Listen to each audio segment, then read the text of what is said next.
Salam, selamat pagi Bapak Ibu, Saudara yang diberkati oleh Tuhan kita Yesus Kristus.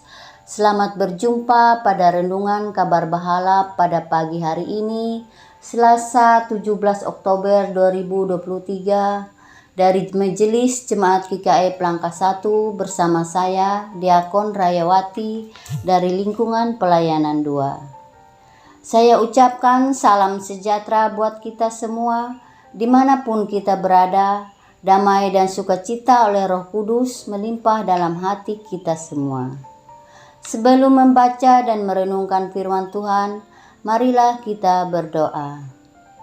Pagi hari ini kami datang kepadamu ya Tuhan, untuk mengucap syukur karena berkat kemurahan-Mu, di mana Tuhan telah menjaga dan melindungi kami sepanjang tidur dan istirahat kami pada malam ini.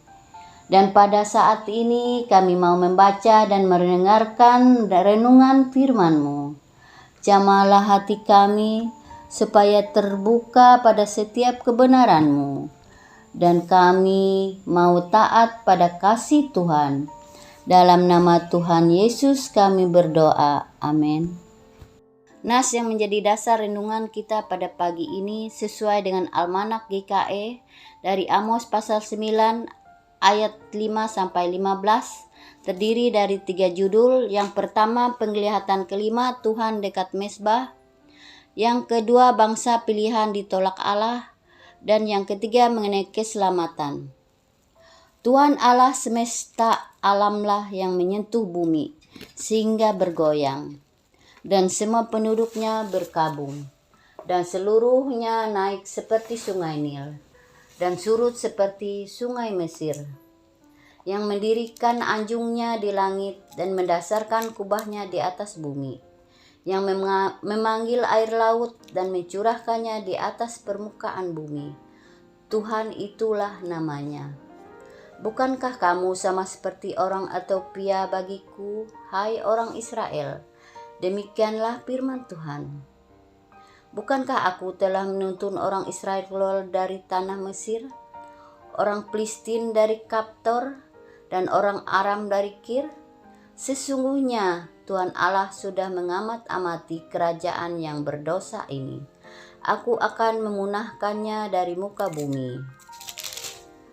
Tetapi aku tidak akan memunahkan keturunan Yakub sama sekali. Demikian firman Tuhan. Sebab sesungguhnya aku memberi perintah dan aku mengiraikan kaum Israel di antara segala bangsa, seperti orang mengiraikan ayak, dan sebiji batu kecil pun tidak akan jatuh ke tanah.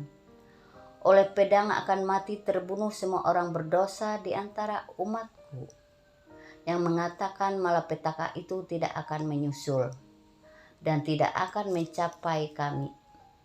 Pada hari itu aku akan mendirikan kembali pondok daun yang telah roboh. Aku akan menutup pecahan dindingnya dan akan mendirikan kembali reruntuhannya. Aku akan membangunnya kembali seperti di zaman dahulu kala, supaya mereka menguasai sisa-sisa bangsa Edom dan segala bangsa yang kusebut milikku. Demikian firman Tuhan yang melakukan hal ini.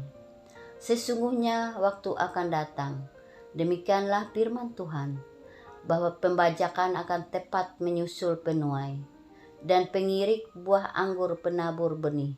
Gunung-gunung akan meniriskan anggur baru, dan segala bukit akan kebanjiran. Aku akan memulihkan kembali umatku Israel. Mereka akan membangun kota-kota licin tandas dan mendiaminya. Mereka akan menanami kebun-kebun anggur dan minum anggurnya. Mereka akan membuat kebun-kebun buah-buahan dan makan buahnya. Maka aku akan menanam mereka di tanah mereka, dan mereka tidak akan mencabut lagi dari tanah yang telah kuberikan kepada mereka. Firman Tuhan Allahmu. Demikian firman Tuhan untuk kita pagi ini. Yang berbahagia adalah orang yang mendengarkan firman Tuhan dan melakukannya di dalam kehidupannya sehari-hari. Amin. Bapak Ibu yang dikasihi oleh Tuhan kita Yesus Kristus, Renungan kita pada pagi hari ini diberi judul Pemurnian. Sahabat podcast Kabar Bahalap yang dikasihi Tuhan, perusahaan besar skala internasional seperti Google, Amazon, Apple, Samsung, Microsoft, dan Saudi Aramco dikenal dengan reputasinya dalam menjaga kualitas produk yang tinggi, tata kelola manajemen yang kuat, dan perekrutan pegawai yang ketat.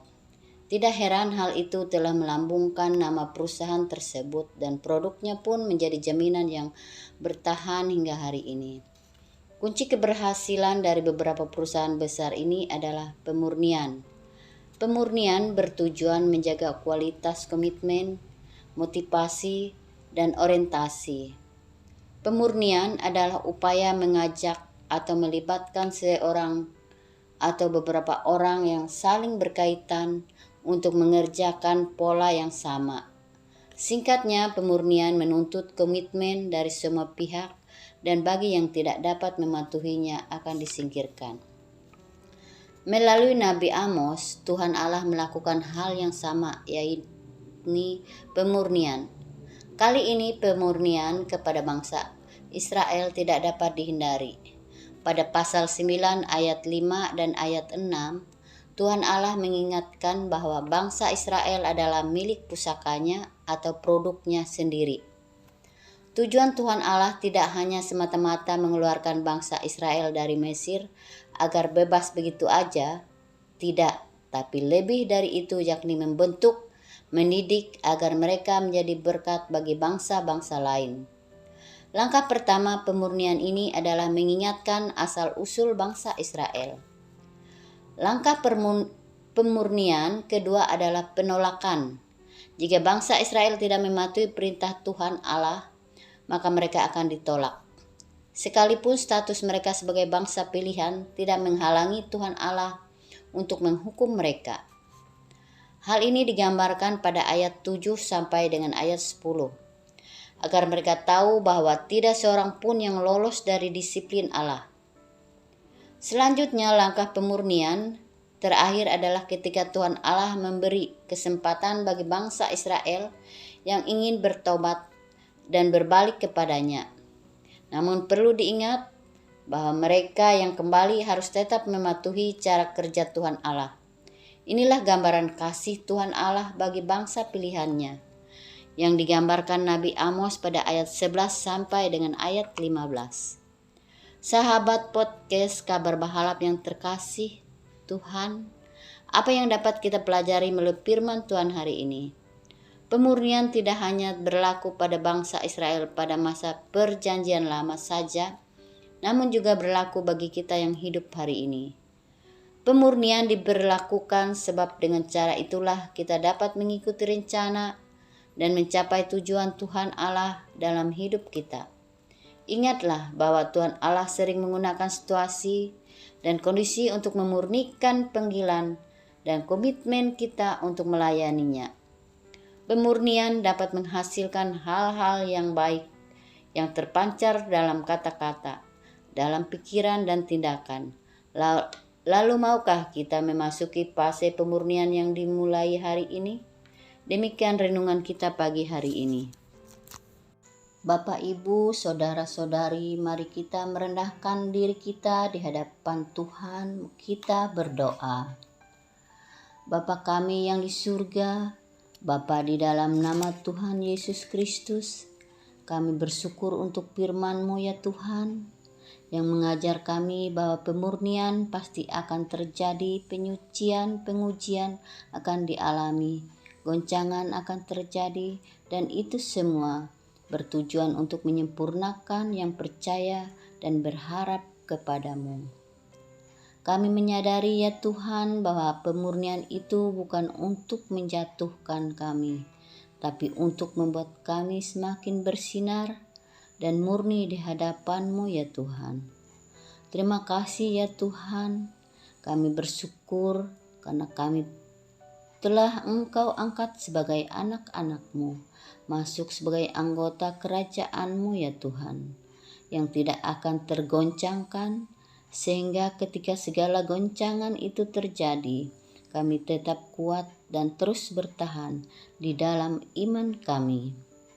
Terima kasih Tuhan, pimpin kami selalu ya Tuhan, dalam setiap perjalanan hidup kami ini, dalam segala sesuatu, dalam menghadapi berbagai peristiwa yang ada.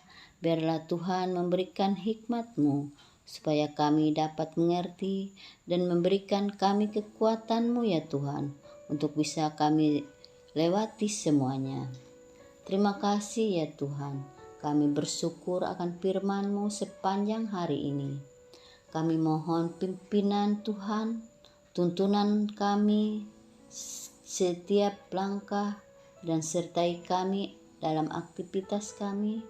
Biarlah dalam semuanya nama-Mu Tuhan senantiasa kami muliakan. Terpujilah nama-Mu Tuhan, dalam nama Tuhan Yesus Kristus, Tuhan dan Juru Selamat kami berdoa dan mengucap syukur.